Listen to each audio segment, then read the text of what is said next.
I'm Greg Groogan, and welcome to What's Your Point? Our aim is to be Houston's most relevant, high-energy exchange of political opinion and insight. So far, it's working because our panelists call it like they see it. Let's meet them. Starting us off, Bob Price, Associate Editor of Breitbart, Texas.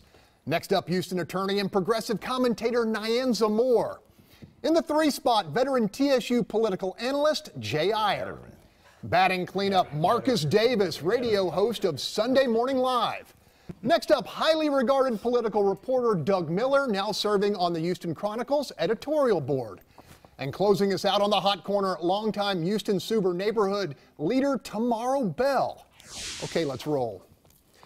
As the dark kingdom of nuclear-armed North Korea continues its hyper-risky campaign of provocation, threat, and missile testing, a new Fox News poll tells us 53% of Americans favor military action to eliminate Kim Jong-un's capacity to unleash weapons of mass destruction. Here's what President Donald Trump had to say this week on Face the Nation. I would not be happy. If he does a nuclear test, I will not be happy.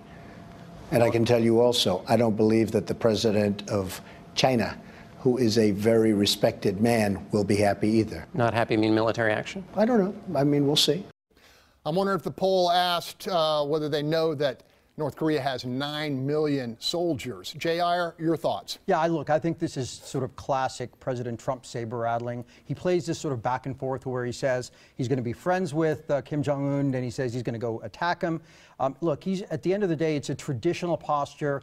You use China to help negotiate and diffuse the situation. He's exchanged the relationship with China with the currency manipulation. I think it's a lot of sort of theater, but not a whole lot of substantive change. And herein lies the problem with thinking that this conjecture is just theater.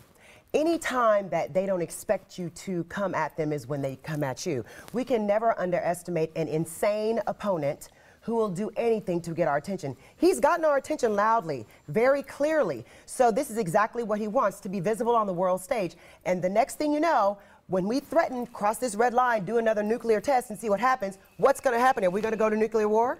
Are you talking? Bob, 53%. It's a big number. Well, it is a big number. There is no such thing as a small war when it comes to North Korea.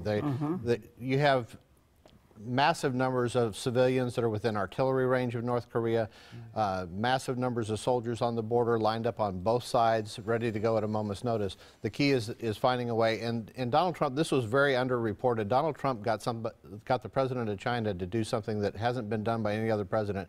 He threatened North Korea with holding back the oil, that they get 95% of their oil from China. If we can keep that economic pressure on China and get them to put pressure on North Korea, we can get this contained. Mark, I'm guessing the last thing you think we need to do is attack North Korea. I think the last thing we need to do is get ourselves engaged in a war where we start World War III. I'm all for protecting America, but anything beyond that, it's not my cup of tea. So much for the big bomb, what is it called, the big ass bomb, and the 52. Oh, the Moab. The Moab. The mother of all bombs. and the 52 missiles that we shot that were supposed to take care of this, right? Those were the things that took place that were supposed to send Kim Jong-un a message that you better not mess with us. So obviously he didn't get the message. Maybe we should send it by courier pigeon. Here's if people talk about the leader of North Korea and how insane he may be. Here's the thing that scares me the most. We have 2 idiots, the President of the United States and the President of North Korea. That's what's scary. Tomorrow, as folks in Houston, the neighborhoods, watch North Korea launching missiles, what do they think? Are they scared of this guy? Do they think we need to go in? Anybody who will have a lady go to an airport in another country and wipe his stepbrother's face with a piece of napkin that ends up killing him, of course they're worried about him. This is not new tactics. This is Gotti 101. And if anybody thinks this gentleman is not serious, they are not serious, because he is not playing. He didn't say what he would do and did do. He didn't tell you what he did. He just did it. Okay? So yes, we are definitely concerned about getting involved in a war of words or war of any kind with him. Close us out on this subject, Doug. You know, there's an old joke that the only way Americans learn about geography is when they go to war. Well, here is a very sobering geography lesson. Seoul, a city of 20 million people, sits closer to the border of North Korea than the Galleria is to the Johnson Space Center. I've got 2 friends who live in North Korea. They just had a newborn child.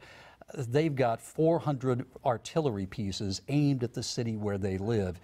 2 million casualties are estimated when Bill Clinton thought about striking North Korea. If North Korea is attacked, it will attack back, and the consequences will be devastating. And I don't think America should go in alone. I think if we go in, it should be with the rest of the world. Okay, Democrats hoping to turn Texas purple. We're disappointed to hear that rising star Joaquin Castro will not take on Ted Cruz for that Senate seat.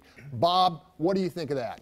Well, I was not surprised by that in the least. I'd been predicting that for quite some time, that he would not get in the race. He's kind of a rising star in the Congress and the Democrat Party, which doesn't have very many rising stars at the moment. Why give up that safe seat and take a chance of maybe winning a primary election and then maybe winning a general election? I think he made the right political decision for himself, and I didn't expect him to do anything different. Not his time, Jay? Yeah, it's not his time. Look, there's only you only need 24 seats in the House to win back that. Joaquin Castro would be in leadership. The likelihood that he could win a Senate seat versus the House flipping, it's much greater if the House flips. It's a smart decision on his part. He would have a tough primary, and a tough general. That's right. Doug, feel the same way? Consider this. Okay, if let us say Joaquin Castro decided to run, all right, he's probably going to lose. What this means is that one of the best and brightest stars in the Democratic Party has looked at the demographic, looked at the state, and said, I can't probably win this one. Meanwhile, you got Beto O'Rourke out there, a congressman from El Paso, very viable candidate for the Democrats. I think this is a good thing for the Democrats. They shouldn't be disappointed, because here's what would have happened. O'Rourke versus Castro, they would have been on the ballot. Both of their seats would have been lost in Congress. And two rising stars in Democratic politics would have fallen to the wayside. That's right. Mar, you've watched many battles. Do you think this was the right call? Oh, definitely the right call. When I looked at in 2018 the potential of seats that the Democrats can collect, why give up any more turf to the Republicans? This way they can take it over and take over the House and the Senate. Nyanza, you think that Texas can continue to move purple if they don't put out their best folks, even in these losing street fights? Well, we don't want to call the losing street fights. Now, we haven't gotten into the fight. We pulled out of the fight, so we didn't lose.